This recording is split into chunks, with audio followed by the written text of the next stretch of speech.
Bismillahirrahmanirrahim.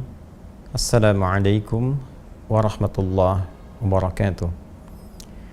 Alhamdulillahil qail alladzina idza asabathum musibah qalu inna lillahi wa inna ilaihi raji'un. Wassalatu wassalamu ala rasulillah alladzi dzakkara li ummatihi bi an yadhkuru mahasina mautahum. Wa sallallahu ala sayyidina Muhammad wa ala alihi wa sahbihi wa dhurriyyatihi wa ummatihi ajma'in wa ba'd. Fa ya ahbaballahi wa ahbaba rasulihi sallallahu alaihi wasallam, usi nafsi wa iyyakum bi taqwallahi faqad fazal muttaqun fala tamutunna illa wa antum muslimun. Allah Subhanahu wa taala telah memberikan satu ketentuan hukum dalam berkehidupan, bahwa siapapun manusia yang berkehidupan di muka bumi ini menjalani misi sebagai khalifah untuk beribadah kepada Allah Subhanahu wa taala, diberikan oleh Allah batas waktu untuk mengemban misi dimaksud dalam setiap generasi yang berkelanjutan dan saling menggantikan, dan masa waktu ini disebut dengan nama ajal. Maka setiap insan tidak akan bisa berlepas dari ketentuan ajal ini, baik generasi terdahulu, kini, ataupun yang akan datang. Demikian Allah Subhanahu wa taala berfirman dalam Al-Qur'an surah ke-7 Al-A'raf ayat 34. Walikulli ummatin ajal fa idza jaa ajaluhum la yastakhiruna sa'atan wa la yastaqdimun. Dan setiap umat, kelompok masyarakat yang berkehidupan, setiap generasi yang saling menggantikan, mereka memiliki batas waktu untuk menuntaskan misi dalam kehidupan, batas waktu untuk mencari bekal, beribadah sampai kembali kepada Allah Subhanahu wa taala. Batas waktu itulah yang disebut dengan ajal. Maka bila telah tiba ajalnya, manusia tidak dapat mengkreasikan diri, baik memajukan ataupun berupaya mengundurkan ajal yang dimaksudkan.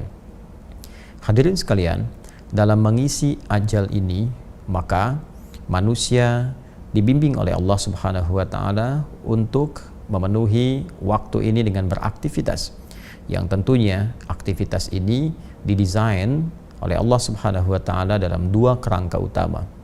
Yang pertama adalah dalam konteks ibadah, menyembah, mengagungkan dan mengesahkan Allah Subhanahu wa taala.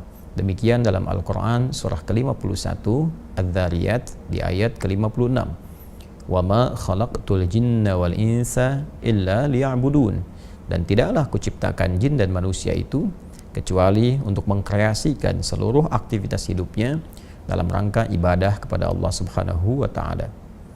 Yang kedua adalah manusia dibimbing oleh Allah Subhanahu wa taala untuk menjadikan seluruh aktivitasnya dalam rangka memakmurkan setiap tempat yang ia pijak, memberikan dampak-dampak positif, hal-hal yang bermanfaat dalam setiap tindakan dan perilaku yang ia lakukan.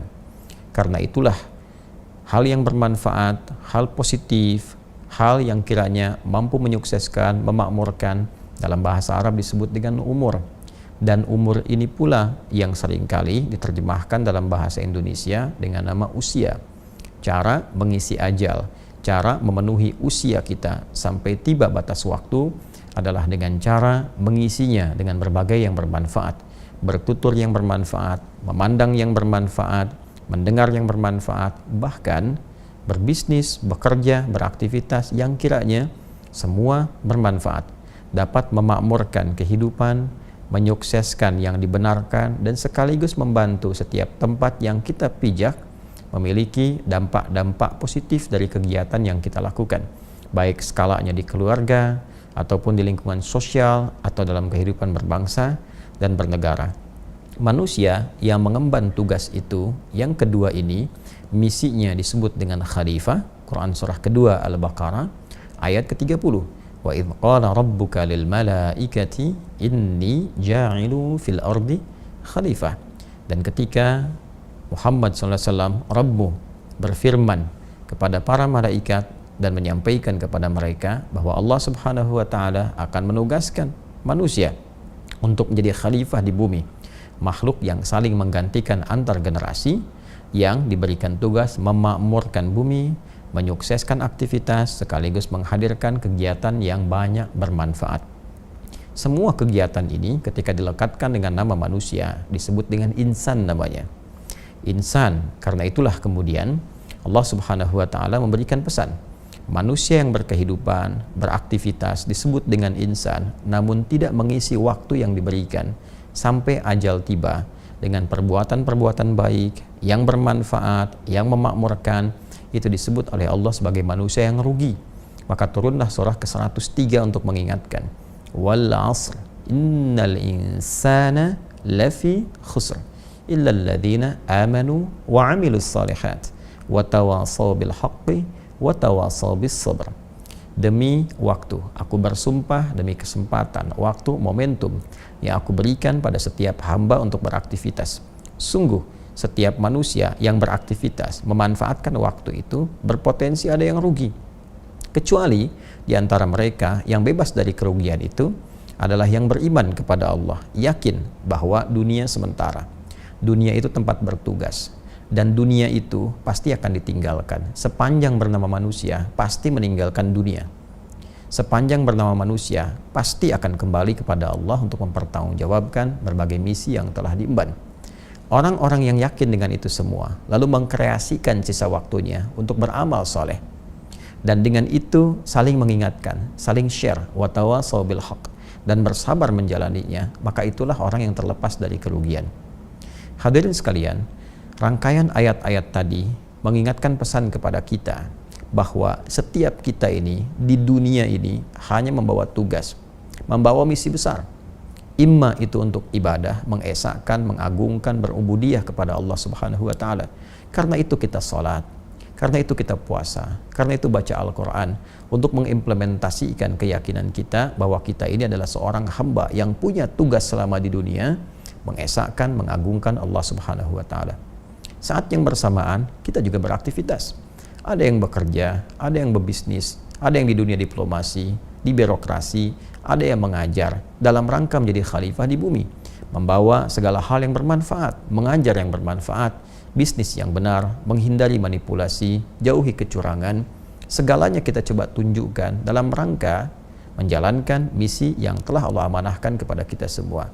Tapi ayat itu juga mengingatkan bahwa pada saatnya ketika ajal tiba, selesai misi kita dan kita pasti akan berpulang. Jadi kepulangan kita adalah satu hal yang sangat niscaya dan sifatnya pasti. Jadi siapapun yang berpulang kepada Allah Subhanahu wa taala, boleh jadi saat ini Pak Mahfudin telah lebih dulu meninggalkan kita. Tapi kita pun mesti yakin bahwa esok lusa tiba waktunya kita untuk pulang.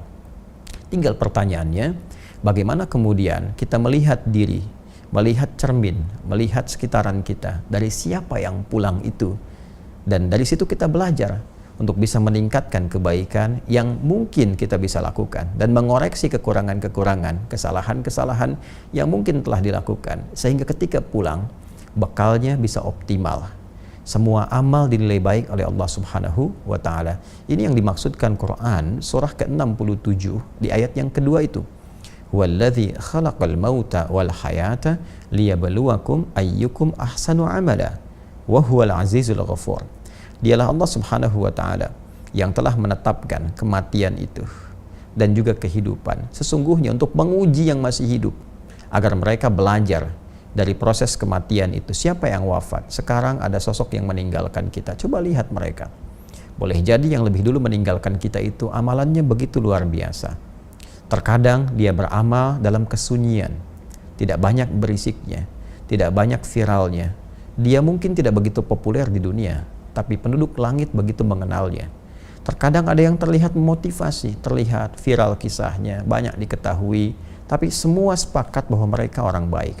Jangan-jangan orang-orang yang wafat mendahului kita dan kita tahu saat ini, kita mengenalnya, boleh jadi mereka itu telah meninggalkan berbagai legasi yang dinilai soleh oleh Allah Subhanahu wa ta'ala. Belajar dari itu. Bagaimana mereka bersedekah, bagaimana konsisten ibadah, sholatnya, interaksi dengan Qur'annya. Liyabluwakum ayyukum ahsanu amala. Untuk menguji engkau, supaya engkau itu berpikir, kau itu merenung bahwa engkau pun akan pulang. Boleh jadi Pak Mahfudin telah mendahului kita. Boleh jadi orang-orang lain mendahului kita. Ada ayah kita, ibu kita. Al-Quran menegaskan pada kita, besok itu kamu. Besok itu engkau.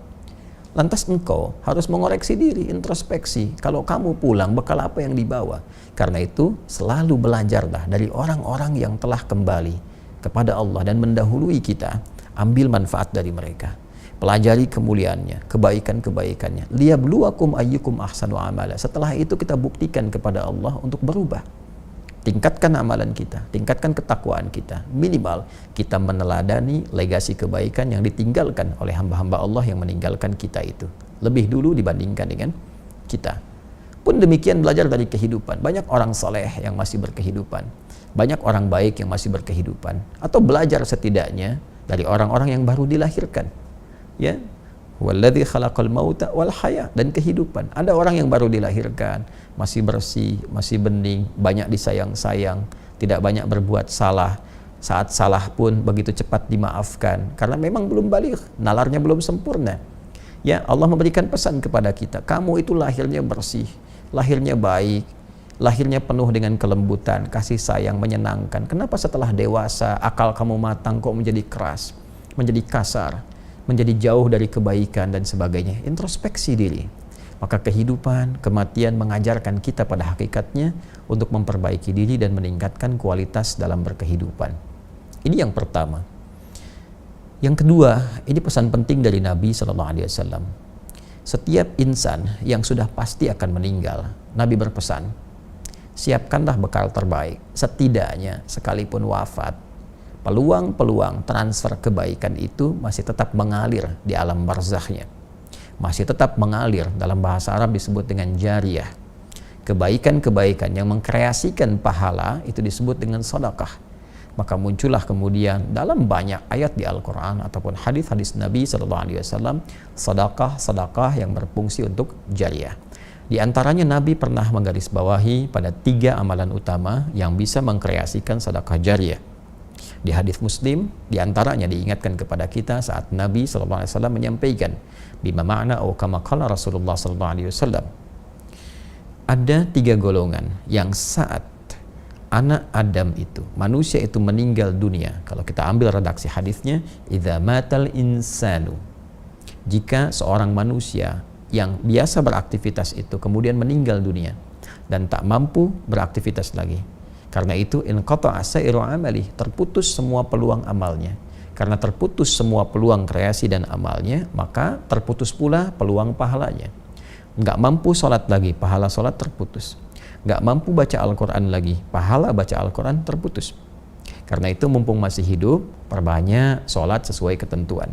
Perbanyak bacaan Al-Quran. Kalau sudah meninggal, selesai semua peluang itu. Kemudian terputus semua amalnya, in qata'a sa'iru amali illa min thalath, kecuali ada 3 amalan yang ditinggalkan oleh seseorang yang meninggal dunia, tapi pahalanya terus mengalir. Sekalipun perbuatannya telah terhenti, pahalanya terus mengalir. Inilah yang dimaksud sedekah jariyah. 1. Sedekatin jariyah. Jadi langsung disebutkan bentuknya sedekah jariyah. Ya, kebaikan yang mengalirkan pahala terus-menerus. Apa di antaranya? Cara cepatnya adalah memfasilitasi satu kebaikan atau mengerjakan satu amalan yang dikerjakan kembali oleh banyak orang. Karena itu, fasilitator ini karena mendapatkan manfaat dari pekerjaan yang dilakukan oleh orang lain terhadap fasilitas yang telah disediakan, dia mendapatkan transfer pahalanya. Kita sering ambil contoh-contoh yang sederhana. Misal, kita membantu di masjid, sediakan karpet masjidnya, atau misalnya menyiapkan mushaf tertentu, memfasilitasi para penghafal Al-Quran, ada buku-buku hafalan Quran misalnya, atau misalnya memperbaiki madrasah, di sana ada anak yang belajar, ada orang sholat sujud di karpet yang kita fasilitasi itu dengan izin Allah Subhanahu wa Ta'ala. Sepanjang bendanya masih ada, walaupun kita telah meninggal dunia, itu terus mengalirkan pahala. Itu yang disebut sedekah jariyah. Kedua, ilmin yuntafa'u bihi, ilmu yang bermanfaat. Karena itu sebagai orang tua, saya senantiasa memotivasi diri dan juga menyarankan kepada orang tua lainnya. Tanamkan kepada anak-anak kita itu informasi pengetahuan yang baik-baik. Ajarkan Al-Fatihah pertama di lisan orang tuanya supaya pahalanya mengalir ketika anak itu sholat. Ajarkan tentang kejujuran, kesabaran, ilmu-ilmu yang mendekatkan diri kepada Allah. Itu mengalir pahalanya setelah meninggal dunia. Pahala itu terasanya setelah meninggal. Kalau dalam berkehidupan mungkin tidak terasakan. Jadi begitu kita meninggal dunia, maka akan dikonfirmasi apa yang telah dilakukan itu. Dan yang terakhir adalah waladin salihin yad'u lahu, anak saleh yang senantiasa mendoakan kepada kedua orang tuanya. Karena itu, jika memang anak-anak masih berkehidupan, maka bimbing mereka dengan kebaikan. Tempatkan di sekolah yang benar. Carikan guru yang baik. Karena itu aktifat terbaik saat orang tua berpulang. Dan ini pun rumus berkebalikan. Mafhum mukhalafah untuk anak-anak. Mafhum mukhalafahnya, pengertian terbaliknya, anak-anak jangan lelah ibadah. Karena ketika Anda tidak beramal soleh, Anda tidak termasuk anak soleh yang doanya belum tentu sampai kepada orang tua. Nah, karena itu saya berharap kita semua belajar dari apapun yang kita hadapi untuk meningkatkan ketakwaan pada Allah Subhanahu wa Ta'ala, dan saling mendoakan semoga kita berpulang dalam keadaan yang baik. Saya kira itu tausiah singkat yang bisa saya sampaikan. Semoga Allah merahmati kita semua, dan kita bermohon kepada Allah semoga semuanya diberkahi dalam kemuliaan, dipertemukan dengan Rasulullah saat kembali nanti kepada Allah, dan ditempatkan dalam tempat yang lebih baik dengan ridha Allah Subhanahu wa Ta'ala.